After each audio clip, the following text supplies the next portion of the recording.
堂呢，就係響和街。呢度間71，前面嘅萬景峰。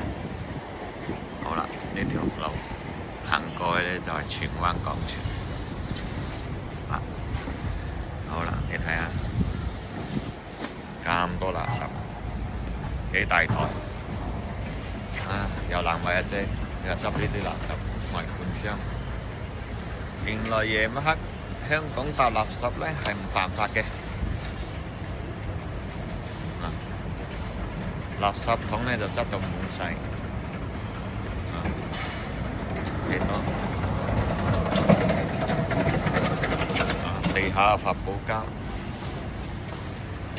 紙皮碎、膠袋、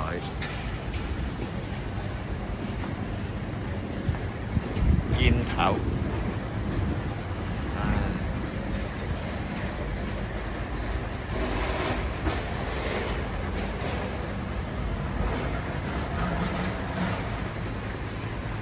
又係咁啦。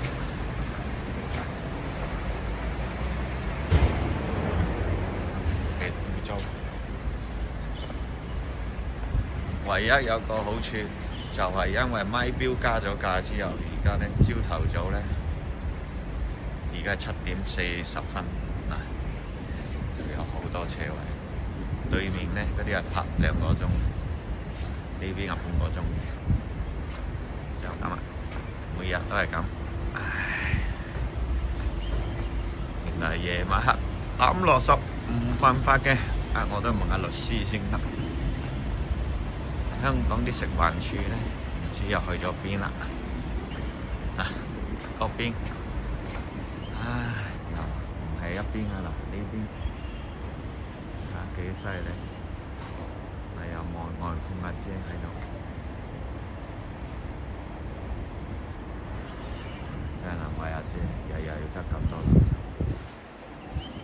我都為緊佢啲腰骨得唔得嘅？